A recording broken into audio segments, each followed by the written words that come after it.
श्रीराम समर्थ. विदेहापरी चालवोनी प्रपंचा, मुमुक्षु जना लागी अध्यात्मचर्चा, करोनी बहुलोक जे मेळवीती, नमस्कार त्या ब्रह्मचैतन्यमूर्ती. जयाचा जनी जन्म नामार्थ झाला, जयाने सदावास नामात केला, जयाच्या मुखी सर्वदा नामकीर्ती, नमस्कार त्या ब्रह्मचैतन्यमूर्ती. सद्गुरुनाथ महाराज की जय. जय जय रघुवीर समर्थ श्रीराम. उपासनेला दृढ चालवावे, भूदेव संतांसी सदा लवावे, सत्कर्मयोगे वय घालवावे, सर्वामुखी मंगल बोलवावे.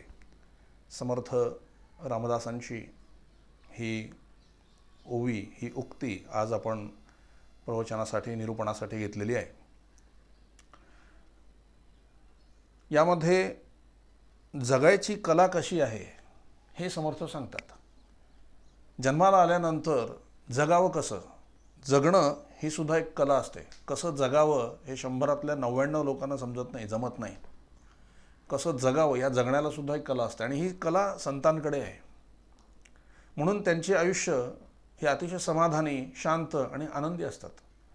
कितीही प्रसंग आपल्यावर जसे अनेक प्रसंग येतात तसे त्यांच्यावरही प्रसंग येतात, पण प्रसंग कुठलाही आल्यानंतर सुद्धा त्यांचं समाधान इकडचं तिकडे ढळत नाही, विचलित होत नाही. ह्याला जीवन जगण्याची कला असं म्हणतात. ही जीवन जगण्याची कलाच या उक्तीतून आपल्याला महाराज सांगतात. 3 प्रकारच्या पोषणा या जगामध्ये आहेत. लोकेषणा, वित्तेषणा आणि दारेषणा, म्हणजे वासना. 3 प्रकारच्या वासना या जगामध्ये आहेत. वित्तेषणा म्हणजे पैशाबद्दल असणारी वासना. दारेषणा म्हणजे पत्नीबद्दल असणारी किंवा कुटुंबाबद्दल असणारी वासना. आणि लोकेषणा म्हणजे लौकिका करता असणारी वासना. यामध्ये सगळ्यात घातक अशी जर कुठली वासना असेल तर ती लोकेषणा आहे. वित्तेषणा आणि दारेषणा यावर आपल्याला बोलायचं नाही. आज मी लोकेषणा हे तुम्हाला सांगणार आहे काय आहे. लोकेषणा म्हणजे लौकिकाची आस. लोकांनी मला चांगलं म्हणावं, लोकांनी माझं 4 चौघात कौतुक करावं, हा फार चांगला माणूस आहे, अतिशय चांगला माणूस आहे, सगळ्यांना उपयोगी पडणार आहे, आपलं कौतुक लोकांनी करावं असं सगळ्या लोकांना वाटत असतं. आणि आपण त्यासाठी अनेक प्रयत्न करत असतो. याच्या उपयोगी पड, त्याच्या उपयोगी पड, आणि ते दाखवण्याचाही प्रयत्न करतो की मी किती उपयोगी आहे, लोकांच्या समाजाचे मी किती उपयोगी पडणार आहे किंवा पडतो आहे हे दाखवण्याचाही आम्ही प्रयत्न करतो. ठिकठिकाणी आम्ही दाने देतो आणि स्वतःचं नाव त्या ठिकाणी आम्ही कोरून ठेवतो, लावून घेतो आहे दान दिल्यानंतर. हे सुद्धा लोकेषणाच आहे की माझं नाव तिथे लावलेलं आहे. अनेक मंदिरांमध्ये दानधर्म केल्यानंतर आपल्या नावाच्या पाट्या तिथे लावलेल्या आढळतात आणि लोक मंदिरामध्ये भगवंताच्या दर्शनाला कमी, आपल्या नावाच्या पाट्या वाचायला जास्त जातात.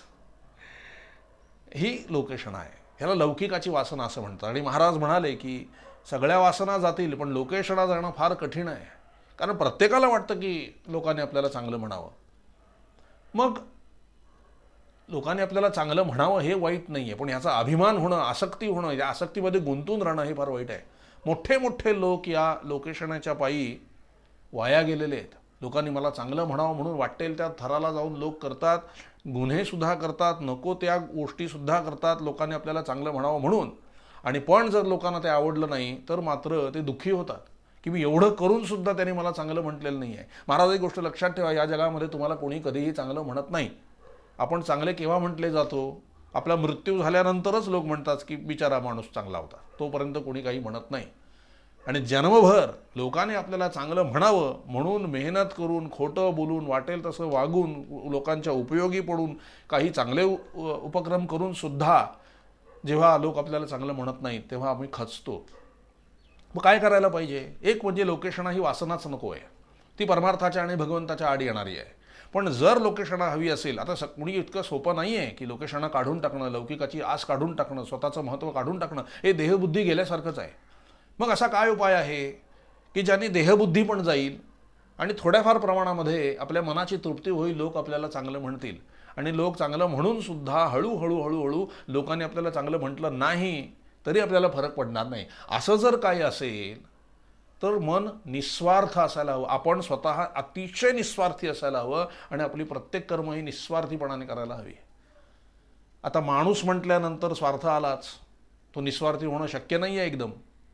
मग स्वार्थी असून देखील निस्वार्थी होण्याकडे पावलं टाकता येतात. आणि ती कशी टाकायची हे समर्थ सांगतात. सर्वामुखी मंगल बोलवावे, सगळ्यांच्या तोंडी आपण चांगलं म्हणवून घ्यावं स्वतःला. पण कसं, त्याचा मार्ग समर्थ यामध्ये आपल्याला सांगतायत. आणि त्या मार्गाचं पहिलं पाऊल आहे उपासनेला दृढ चालवावे. जर लोकांमध्ये तुम्हाला चांगलं म्हणवून घ्यायचं असेल, लोकांनी तुम्हाला खरोखर चांगलं म्हणून घ्यायचं असेल, तर तुम्हाला भगवंताची उपासना करणं अत्यंत आवश्यक आहे. सर्व संतांना पहा, त्यांनी त्यांच्या सर्व वासना जाळून टाकलेल्या आहेत. लोकांनी त्यांना काहीही म्हटलं तरी त्यांना फरक पडत नाही आहे, परंतु त्यांनी देवाला आपलं म्हटलेलं आहे आणि देवाची उपासना केलेली आहे. त्यामुळे कुठलाही संत असो, अगदी समर्थ असू देत किंवा जगद्गुरू तुकाराम महाराज असू देत, ज्ञानेश्वर महाराज असू देत, नामदेव महाराज असू देत, सावता महाराज असू देत, चोखोबाराय महाराज असू देत, सेना नाव्ही असू देत, अनेक हजारो संत होऊन गेले. सर्व संतांना आपण काय करतोय? नमस्कार करतोय. पहा, त्यांना पूजन करतो आहे आपण, त्यांना चांगलं म्हणतोय. असं त्यांनी काय केलं म्हणून आम्ही त्यांना पूजन करतो आहे? तर त्यांनी जगावर सगळ्यात मोठे उपकार केले. त्यांनी स्वतःची देहबुद्धी घालवली आणि भगवंताची प्राप्ती करून घेतली. आणि तो प्राप्त करून घेण्याचा मार्ग काय आहे तो लोकांपुढे त्यांनी उभा केला. त्याच मार्गामध्ये, तो काय मार्ग आहे? उपासना हा तो मार्ग आहे. उपासनेला दृढ चालवावे. बघा, या पहिल्या उक्तीमध्ये 3 शब्द आलेले आहेत. उपासना, दृढ आणि चालवावे, हे 3 शब्द आहेत. आता एक एक शब्द आपण थोडासा पाहू. उपासनेला दृढ चालवावे. उपासना म्हणजे काय? उपासना या शब्दाचा सरळ अर्थ आहे उप अधिक आसन. उप म्हणजे आतमध्ये, आसन म्हणजे बसलेला. भगवंत आतमध्ये जाऊन बसणे म्हणजे उपासन. म्हणजे भगवंताला आपल्या हृदयात बसवण्यासाठी जे काही कर्म केलं जातं त्याला उपासना असं म्हणतात. तुम्ही तर म्हणाल भगवंत आपल्या हृदयातच असतो. होय, हृदयात असतो. पण कसं आहे, महाराजांचं एक वाक्य सांगतो तुम्हाला. महाराज काय म्हणाले? मी समाधान रूप आहे खरा, पण ज्याच्या हृदयात समाधान नाही ना, त्याच्याजवळ राहायला मला कष्ट पडतात. कारण महाराज समाधान रूप आहेत आणि आपण अखंड असमाधानी असतो. मग महाराजांना अशा ठिकाणी राहायला कष्ट होतात. भगवंत आपल्या हृदयात आहे नक्कीच, पण आपल्या मनामध्ये असलेले आपलं अस्वच्छ आणि गढूळ असलेलं मन, अशुद्ध असलेलं चित्त, वासना, राग, द्वेष ह्या सर्व घाण त्या हृदयामध्ये पडलेली आहे. आणि त्यामुळे अशा ठिकाणी भगवंत असून सुद्धा त्याला राहू नये असं वाटतं. तुम्ही साधी कल्पना करा, तुम्ही तुमच्या घरामध्ये एखाद्या खोलीमध्ये बसलेले आहात आणि तिथे पुष्कळ असा कचरा पडलेला आहे. तुम्हाला त्या खोलीत बसायला आवडेल का? म्हणून तुम्ही काय करता? दिवसभर झाडू मारता, स्वच्छ करता, लादी पुसता आणि स्वच्छ झालेल्या घरामध्ये येऊन तुम्ही बसता. तेव्हा तुम्हाला जसं प्रसन्न वाटतं तसं आम्ही आमचं चित्त शुद्ध करून घेतलं पाहिजे, मन शुद्ध करून घेतलं पाहिजे. ते झाल्यानंतरच देवाला तिथे राहायला आनंद होईल. आणि म्हणून हृदय शुद्ध करण्याकरता ही उपासना आहे. देव त्या जागेत जाऊन बसण्याकरता जे काही कर्म केलं जातं त्याला उपासना असं म्हणतात. मग ही उपासना किती प्रकारची आहे? अनेक प्रकारची उपासना आहे. उपासना म्हणजे भक्ती. रोज नित्य नैमित्तिक भगवंतासाठी केली जाणारी कर्मे म्हणजे उपासना आहे. मग त्यामध्ये नामस्मरण आहे, त्यामध्ये वाचन आहे, त्यामध्ये पारायण आहे, त्यामध्ये भगवंतासाठी हार करणे आहेत, भगवंताला अखंड दिवा लावणे आहे. जे म्हणून तुम्ही भगवंतासाठी करणार आहात, ज्ञानेश्वरी वाचन आहे, ग्रंथ वाचन आहे, कुठल्याही ग्रंथाचं पारायण आहे, हे जेव्हा भगवत प्राप्तीच्या हेतूने केलं जातं त्याला उपासना असं म्हणतात. उपासनेचा हेतू भगवंत मिळवणे हे सोडून दुसरं काहीही असता कामा नये. उपासना ही सर्वथा निष्काम असली पाहिजे. उपासना ही निष्काम असली पाहिजे. म्हणजे त्यांनी सकाम कामं होत नाहीत का? जरूर होतात. सकाम कामंही त्यांनी होणार आहेत. पण उपासना सकाम कामं झाली की थांबवायची नाही आहेत. सकाम कामं झाल्यानंतर देखील आपली उपासना सतत जर चालू राहिली तर भगवंत येऊन तिथे विराजमान होतो आणि भगवंत आल्यानंतर आपल्याला कुठल्याही गोष्टीची उणीव राहत नाही. म्हणून निष्कामतेने सतत दृढ उपासना सारखी आपली करायला पाहिजे. उपासना म्हणजे नामस्मरण आहे. आत्ताच मी तुम्हाला सांगितलं, जे काही कर्म तुम्हाला भगवंताकरता करावं असं वाटेल ते कर्म आहे. ही उपासना आहे. आता परमार्थाच्या सुरुवातीला आपण जेव्हा उपासना करायला घेतो तेव्हा ती खंडित उपासना असते. आणि खरा परमार्थ हा खंडित उपासनेकडून अखंडित उपासनेकडे जाणारा पाहिजे. अखंडित उपासनेकडे जाणारा तो मार्ग पाहिजे. खंडित उपासना म्हणजे काय? रोज एका ठराविक जागेवर बसून आणि ठराविक वेळेवर बसून देवासाठी जी काही आराधना केली जाते ती उपासना आहे. म्हणजे काय? समजा मी ठरवलं रोज सकाळी 6 वाजता उठणार, आंघोळ वगैरे करणार आणि 7 वाजता बसून मी त्यावर 13 माळा जप करणार, एकदा हनुमान चालिसा म्हणणार, एकदा रामरक्षा म्हणणार. हे सगळं तासभर झाल्यानंतर ती एक उपासना झाली. त्यामध्ये माझ्या घरातली जागा मी फिक्स ठेवणार आहे. त्यामध्ये उपासनेला बसण्याची वेळ पण मी फिक्स ठेवणार आहे. आणि ती झालेली उपासना ही खूप महत्त्वाची असते सुरुवातीच्या काळामध्ये किंवा नंतरही. त्याच्यामध्ये खंड पडता कामा नये. याचं एक उदाहरण म्हणून मी तुम्हाला सांगू शकतो. दिवसभर आपल्याकडे मोबाईल आहे, आपण मोबाईल वापरतो. दिवसभर अनेकांचे कॉल आपल्याला आपल्या मोबाईलवर येत असतात. त्यामध्ये काही ठराविक व्यक्ती असतात. समजा 2 व्यक्ती आहेत. एका व्यक्तीचा कॉल हा आपल्याला दिवसभर सतत चालूच असतो. 1 तासाने, 1.5 तासाने, 2 तासाने सारखा तो कॉल चालूच असतो. आणि एक ठराविक व्यक्ती अशी आहे की ती तुम्हाला बरोबर पर्टिक्युलर टाईमला, एका ठराविक टाईमलाच 15 मिनिटासाठी फक्त फोन करणार आहे. मग आता समजा एखादी व्यक्ती आहे जी तुम्हाला फक्त बरोबर दुपारी 12 वाजता फोन करणार आहे आणि एक व्यक्ती आहे जी दिवसभर तुम्हाला फोन करत राहते. आता बरोबर 12 वाजता जर दोघांचे कॉल तुम्हाला आले किंवा एकाच वेळेला दोघांचे कॉल तुम्हाला येत असतील फोनवर, तर तुम्ही कोणाचा कॉल घ्याल? आपण काय करू त्यावेळेला? त्या दुसऱ्या व्यक्तीला सांगू की आत्ता तू कॉल करू नकोस, कारण तुला दिवसभर कॉल करता येतो, पण ही जी दुसरी व्यक्ती आहे ती मला फक्त याच वेळेस दिवसभरात फोन करते, त्यानंतर ती करत नाही, त्यामुळे त्या व्यक्तीचा कॉल घेणं मला आत्ता आवश्यक आहे. म्हणून आपण त्या दुसऱ्या व्यक्तीला आत्ता नंतर तुझ्याशी बोलतो म्हणून सांगतो. हीच पद्धत उपासनेच्या बाबतीत आहे. आपण दिवसभर उपासना करतच राहतो, पण असा जर एखादा व्यक्ती असेल की त्याला दिवसभर भरपूर कामं आहेत आणि तो फक्त 1 तास भगवंतासाठी त्याने निवडून ठेवलेला आहे, ठराविक वेळ आणि ठराविक स्थळ, दोन्हीही उपासना करणारीच मंडळी आहेत, पण एक आहे तो अखंड उपासना करतोय आणि एक आहे तो फक्त ठराविक वेळेलाच उपासना करतोय. दोन्हीही देवाला सारखेच प्रिय आहेत, त्यामध्ये फरक नाही आहे. पण देव आपल्याला काय सांगेल? अरे तुझ्याकडे मी दिवसभर लक्ष द्यायला आहे, तू काळजी करू नको, कारण तू दिवसभर उपासना करतोयस. पण ही व्यक्ती आहे ना, ही फक्त ह्याच वेळेला उपासना करते, त्यामुळे हिच्याकडे लक्ष द्यायला मला आत्ताच बघावं लागेल, मला नंतर नाही पाहता येणार. मी तुझ्याकडे नंतर बघतो, आधी मला हिची उपासना, ह्या व्यक्तीची उपासना घेऊ दे. म्हणून त्या ठराविक वेळेला, त्या ठराविक स्थळाला अतिशय महत्त्व असतं. देवाला सुद्धा त्याची गोडी लागते आणि ती एक वेळ आणि एक जागा ठरलेली असेल तर त्या वेळेला देव तिथे आपली उपासना घेण्यासाठी, आपली पूजा स्वीकार करण्यासाठी तिथे येऊन आपल्या आधीच येऊन बसलेले असतात. तुम्हाला अनुभव असा येईल, जर काही दीर्घकाळ उपासना चालू असेल तर काही वेळेला आपलं उपास्य दैवत आपल्याला उशीर होत असेल तर सूचना करतं, चल चल चल लवकर, वेळ झालाय, चल लवकर बैस, लवकर बैस. आपल्यापेक्षा ते आपल्या उपास्य दैवतेलाच जास्त घाई लागलेली असते आपल्याला पाहण्याची. आता पंढरीची वारी, इतके वर्ष झाले पंढरीची वारी चाललेली आहे.